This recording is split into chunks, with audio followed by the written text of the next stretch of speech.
Assalamualaikum warahmatullahi wabarakatuh.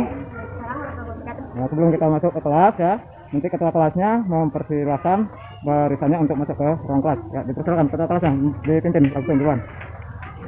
Ya, masuk terus ke kelas. Masuk kelas ya udah. Ya, sambung. Ada? Ada. Ya, menunjukkan. Terus si Muhammad Rizal Rasuludin. Nesa Akifah ya? Nesa Nur Asia. Ada Nur Asia? Mana? Berapa ini? Baiklah ya. Untuk hari ini kita akan membahas ya, yang mana materi kita yaitu di sini akan Bapak tuliskan kisah Nabi Muhammad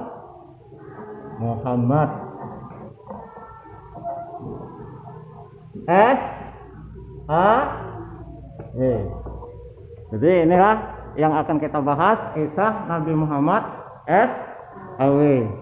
Nah, sebelum Bapak meneruskan ya daripada materi kita, Bapak ingin sedikit mengetahui daripada kalian semuanya, apakah kalian sudah pernah mendengar kisah Nabi Muhammad? Hah? Belum? Pak, belum? Kenapa? Kan sering ini peringatan Maulid Nabi itu kan? Sering kita melihat peringatan daripada hari-hari besar Islam. Masih ingat sejarahnya tentang Nabi Muhammad ini ketika lahir bagaimana? Belum pernah mendengar cerita. Baiklah, kalau belum pernah mendengar cerita, Bapak akan mengisahkan daripada kisah Nabi Muhammad ini, yaitu yang pertama tentang kelahirannya, ya, tentang kelahirannya.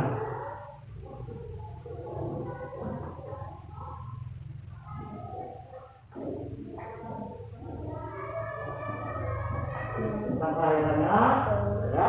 Kemudian nanti kisah di masa kecilnya,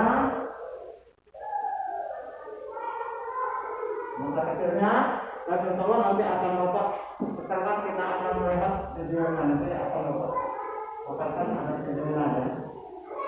Video kisah Nabi Muhammad.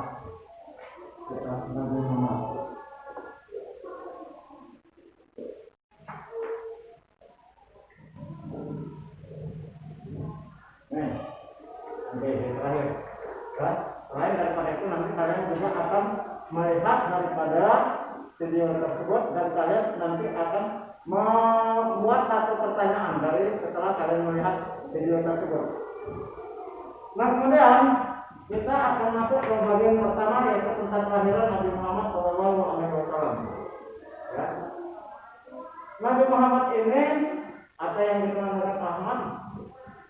Begitu dia lahir ke alam dunia ini, ada sebuah tragedi atau boleh dikatakan sebuah yang sangat kita katakan dahsyat. Kenapa? Ketika itu kota Mekah akan dihancurkan oleh pasukan gajah. Nabi Muhammad baru melahir. Tanggal 12 Rabiul Awal itu kota Mekah akan diserang oleh pasukan gajah. Pernah lihat gajah? Hah? Di sini juga nggak pernah lihat. Ya, kamu lihat ini. Nah, ketika pasukan gajah ini mau menyerang kota Mekah, ingin menghancurkan Ka'bah, ya, yang mana pasukan gajah ini dipimpin oleh seorang raja yang bernama Abraha. Ya, seorang raja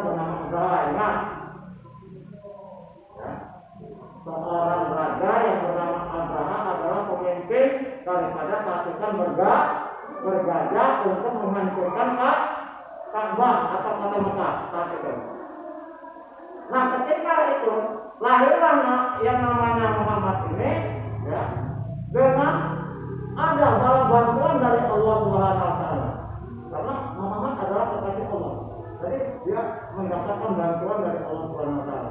Apa bantuannya? Kalau manusia yang ada di kota Mekah nggak bakal lawan ke gajah. Gajah yang gede, ya, seperti gedung ini gajahnya. Gajah zaman dulu nggak ada gajah kecil, ya kan? Gajahnya itu akhirnya ditunggangi oleh Abraha itu dibawa ke kota Mekah untuk menghancurkan Ka'bah, tetapi setelah sampai di perjalanan maka dihadang oleh pasukan Allah, yaitu berupa burung ababil. Jadi burung ababil, dan burung ababil lah, burungnya kecil-kecil kayak burung serinci itu, burung layak kecil burungnya, tapi puluhan juta itu. Dua dunia dari burung itu. Masing-masing burung membawa sebutir kerikil, sebutir batu kecil. Masing-masing burung. Anak ya, kabut burung nggak tahu gede apa sih kalau dia membawa batu gede, tapi batunya kecil kan. Nah, masing-masing burung membawa batu kecil itu, yang batunya kata cerita itu batu dari neraka. Nah, begitu burung ini tadi sampai ke tempat pasukan bergajah, maka dilepaskanlah batu ini dilemparkan ke pasukan gajah tadi. Akhirnya apa? Apa yang ditimpa oleh batu ini, yang ditimpa oleh batu kecil tadi, batu kerikil tadi, maka akan hancur lebur. Bayangkan, gajah gede bisa hancur lebur dari batu yang kecil. Inilah kekuasaan Allah. Makanya kita harus yakin dan percaya. Batu yang kecil bisa menghancurkan gajah. Hancurkan gajah itu seperti daun dimakan ular. Bayangkan, kamu pernah melihat daun dimakan ular nggak? Nah itu, bolong-bolong semua akhirnya gajah tadi. Termasuk pasukannya atau orangnya juga hancur mati semua.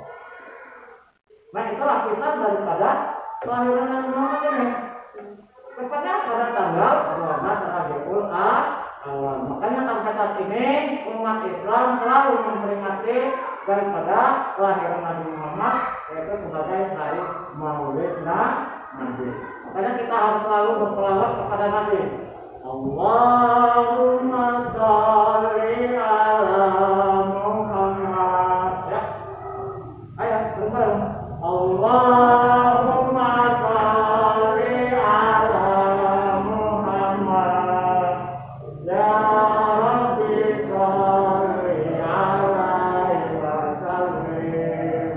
Kita harus selawat terus agar supaya kita menjadi anak yang baik. Apa keteladanan kita kepada Nabi Muhammad? Keteladanan yang bisa kita ambil dari Nabi Muhammad ini, yaitu kejujuran kita. Karena Nabi Muhammad adalah seorang nabi yang sangat jujur. Masuk ke kisah dia masa kecil. Dia adalah anak yang sangat jujur. Tidak pernah membohong. Baik orang tuanya, orang lain, semuanya nggak pernah. Seperti kalian. Disuruh ayahnya beli rokok aja sudah ngebohong. Kan ya? Nah, jadi kita harus meniru, mencontoh daripada juga Nabi Muhammad ini, yaitu bersifat jujur. Nah, dengan kejujuran Nabi Muhammad ini maka dapat gelar Al-Amin. Ya, dapat gelarnya Al-Amin, kejujuran orang yang jujur. Ini kita daripada Nabi Muhammad Shallallahu Alaihi Wasallam. Kira-kira ada yang mau menanyakan tentang kita Nabi ini? Apa yang mau bertanya? Silakan. Ada yang bertanya nggak? Ya, tentang kita Nabi. Bagaimana Nabi dilahirkan? Tadi. Siapa yang tahu tadi? Nabi Muhammad lahir tanggal berapa tadi? Untuk tanggal 12 Rabiul Awal. Tahunnya tahun gajah. Iya kan, itu adalah hari kelahiran Nabi Muhammad, dikenal dengan tahun gajah. Kalau Masehinya siapa yang tahu? Belum tahu Pak. Iya, 571 Masehi ya. Itu daripada kelahiran Nabi Muhammad Shallallahu Alaihi Wasallam. Nah, sekarang Bapak ingin melihatkan ya daripada sebuah kisah supaya lebih jelas lagi pada kalian semuanya, untuk memperhatikan daripada kisah Nabi Muhammad ini. Dan nanti kita akan bersama-sama berkelompok ya, yang ini saya lebih ini jelaskan.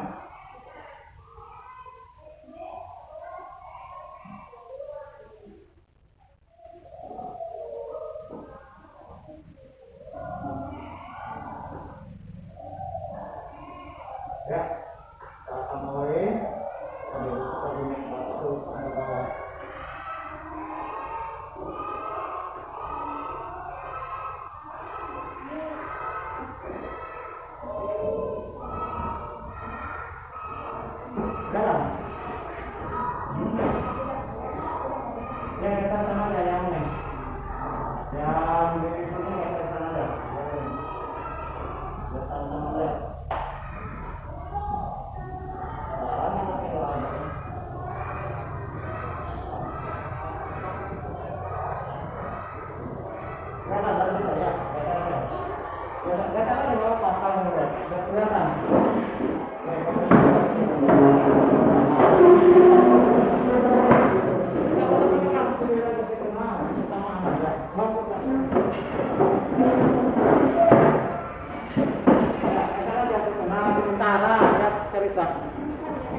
Ya.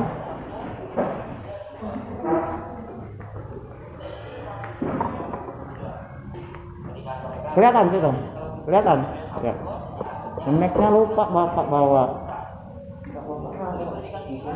Salonnya juga.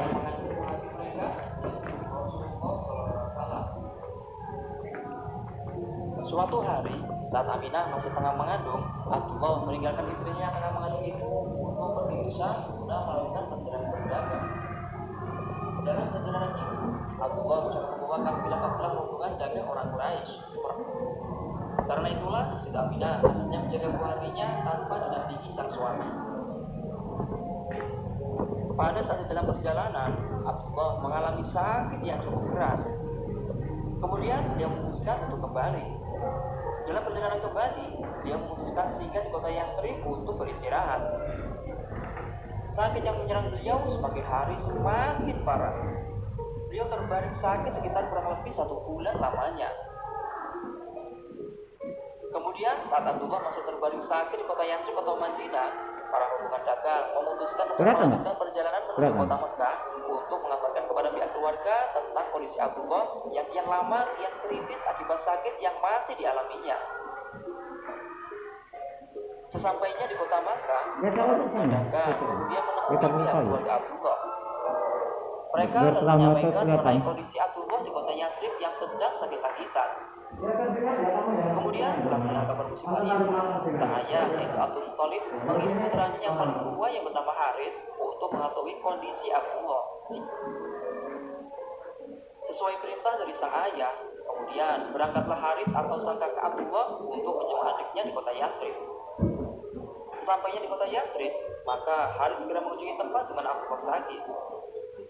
Namun sayang, ternyata Abdullah didapati telah meninggal dunia. Cobaan ini sungguh membuat Haris tidak sedih kehilangan sang suami yang dicintainya, sehingga membuat Rasulullah menjadi anak yatim yang belum pernah melihat wajah sang ayah. Sayyid Abdullah wafat ketika berumur 25 tahun. Abdullah meninggalkan warisan budak yang memiliki nama Aiman. Dia mewariskan pedang tua, uang, 5 ekor unta, sekelompok kambing untuk keluarganya.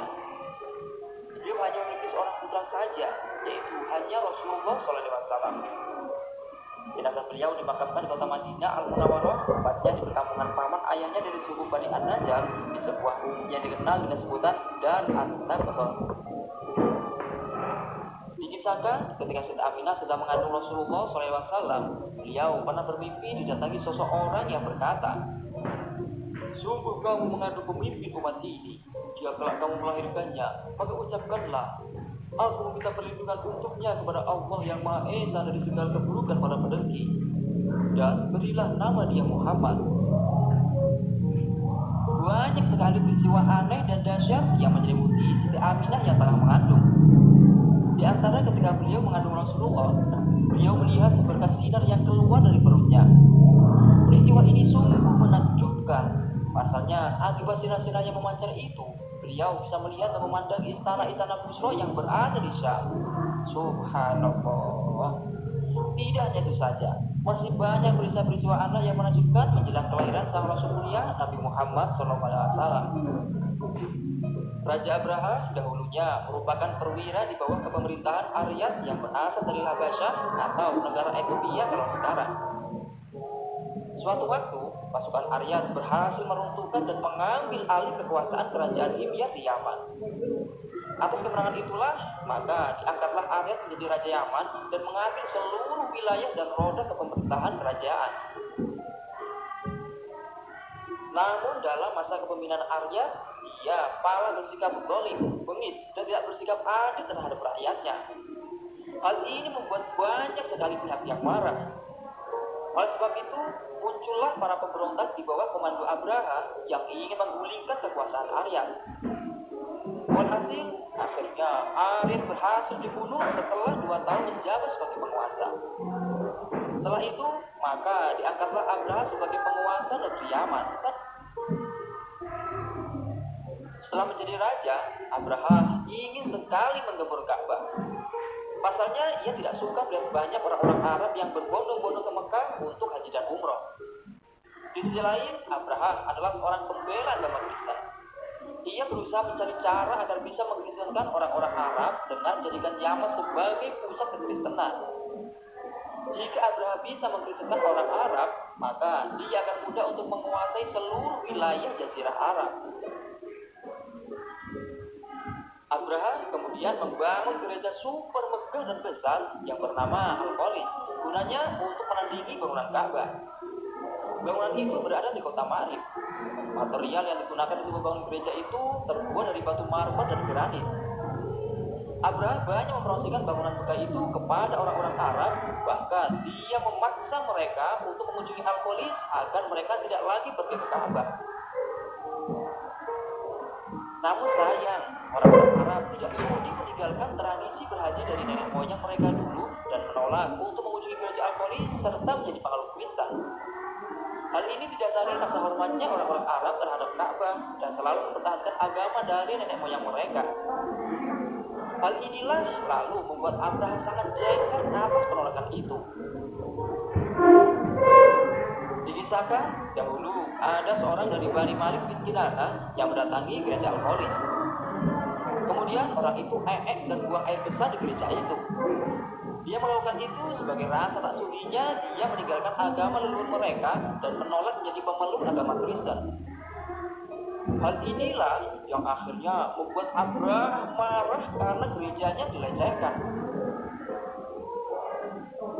Dikisahkan juga bahwa orang-orang Arab Adnan dan Qoton juga sangat benci dengan Abraha. Begitu pula orang-orang Quraisy juga sangat benci kepada si Abraha. Karena sangat benci dan marah kepada Abraha, mereka lalu berkunjung ke gereja itu untuk merusak dan menghancurkannya. Ketika mendengar gereja kesayangan dirusak, maka Abraha marah dan bersumpah akan balas dendam dengan menghancurkan Ka'bah. Akibat pelecehan itu, Abraha berjanji akan membalas dendam dan menggempur dan menghancurkan Ka'bah. Sebenarnya tujuan utama Abraha bukanlah untuk balas dendam, melainkan adanya rasa dengki Abraha kepada orang-orang Mekah yang telah banyak memperoleh keuntungan dan kemuliaan sebab banyaknya visitor yang datang ke Baitullah. Kemudian berangkatlah Abraha beserta tentaranya untuk menyerang Ka'bah. Mereka berangkat ke kota Mekah dengan membawa pasukan bergajah yang sangat kuat. Namun Allah berkehendak lain. Gajah-gajah yang Abraha bawa tiba-tiba mogok dan berhenti di tengah perjalanan atas kehendak Allah Subhanahu wa taala. Hal ini membuat pasukan panik dan terheran-heran atas kejadian aneh itu. Tidak berselang lama, kemudian Allah Subhanahu wa taala mengutus banyak sekali gerombolan burung ababil. Burung-burung itu datang dari segala penjuru dengan membawa batu-batu panas dari neraka. Kemudian dilemparlah batu-batu panas itu ke kepala para pasukan gajah Abraha. Mereka kemudian ada yang tewas dan ada yang terluka sangat parah. Hal ini menjadi peristiwa dahsyat yang sangat mengerikan sekali. Sosok yang utama yaitu Raja Abraha pun juga mengalami nasib yang mengenaskan dengan luka yang sangat parah. Daging pada tubuhnya banyak yang rontok ketika terkena hempasan batu-batu panas itu. Tragisnya lagi, jari jemari Abraha lepas dari badannya. Kendati demikian, Raja Abraha berhasil selamat. Namun, ia akhirnya meninggal dunia setelah mengabarkan peristiwa dahsyat itu kepada rakyatnya. Itulah balasan Allah SWT untuk orang-orang kafir yang mengingkarinya dan ingin menghancurkan rumah Allah yang mulia. Peristiwa ini diabadikan di dalam kitab suci Al-Quran surat Al-Fil. Di samping itu, masih banyak sekali kejadian aneh dan peristiwa dahsyat lainnya yang datang menjelang kelahiran baginda mulia Nabi Muhammad SAW. Dahulu, pada malam menjelang dilahirkannya Rasulullah SAW, terjadilah berbagai peristiwa gaib, aneh dan sangat menakjubkan. Fenomena langka ini membuat orang-orang kafir sangat ketakutan sekali. Tepat pada malam kelahiran Rasulullah SAW, diguncanglah istana-istana Kisra yang biasa digunakan orang-orang Majusi untuk menyembah api. Peristiwa ini akhirnya membuat 14 ruangan di dalam istana itu runtuh porak-poranda. Tembok-tembok bangunan dan benda-benda di dalamnya banyak yang hancur berserakan. Tidak hanya itu saja, api-api abadi orang Majusi yang berada di Persia akhirnya padam kelam. Padahal api ini adalah api sesembahan mereka yang telah menyala lebih dari 1000 tahun. Peristiwa dahsyat ini sontak membuat orang-orang Majusi kebingungan dan ketakutan karena Tuhan mereka yang selama ini disembah telah mati dan menghilang tanpa jejak. Peristiwa aneh lainnya. Ya. Setelah tadi sekilas mengenai kisah daripada kelahiran Nabi kita Nabi Muhammad Shallallahu Alaihi Wasallam, ya. Jadi dengan demikian, ya,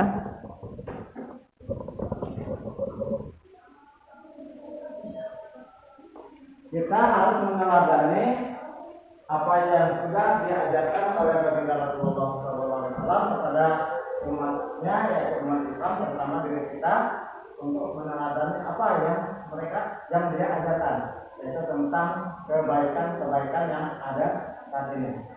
Nah, tadi sudah dinyatakan bahwa kelahiran Nabi Muhammad ini ada sebuah kisah, yaitu sebuah tragedi yang sangat dahsyat, yaitu pasukan bergajah, ya.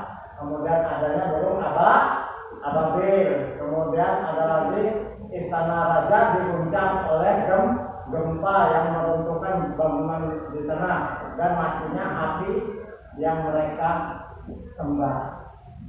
Jadi mereka waktu itu masih menyembah api. Jadi apinya disembah itu padam, akhirnya mereka ucap kafir karena gedungnya runtuh, apinya padam. Nah, ini adalah sebuah kisah bahwa menandakan Nabi Muhammad SAW itu adalah Nabi akhir zaman atau Nabi yang terakhir. Ada lagi Nabi setelah Nabi Muhammad. Nah, itu sekilas kisah daripada Nabi Muhammad. Mudah-mudahan apa yang kita ketahui pada hari ini, ya, sebagai action bagi kita di dalam surat Al-Fil tadi sudah dijelaskan, ya, cukup jelas di dalam surat Al-Fil. Boleh kamu baca nanti. Bismillahirrahmanirrahim. Ayo, kita ini.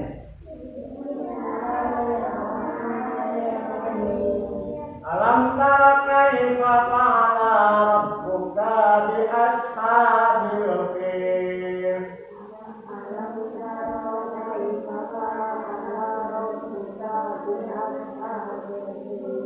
Alam yaj'al kaidahum fi tadlil. Alam yaj'al wa arsala 'alaihim tayran ababil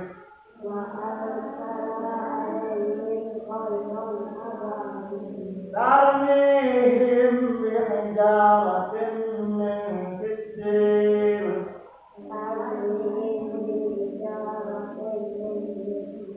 waja'alahum ka'asfin ma'kul.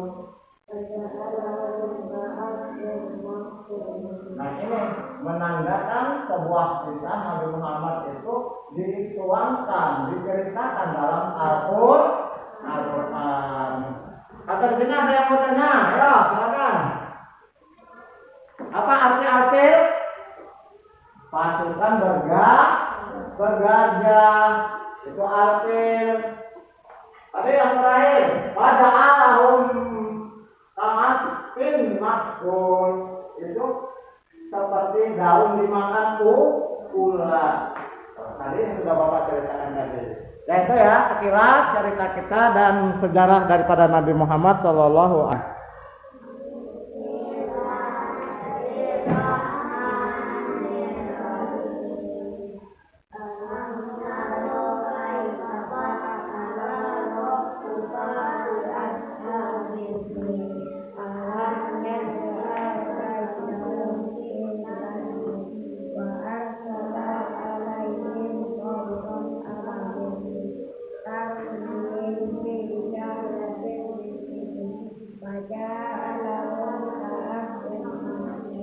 Sadaqallahul azim.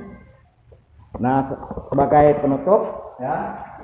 Sebagai penutup hari ini semoga apa yang dipisahkan bisa menjadi teladan bagi anak-anak. Kemudian Bapak berikan tugas untuk menghafalkan atau membaca kembali surat Al-Filnya di rumah, dihafalkan beserta terjemahannya.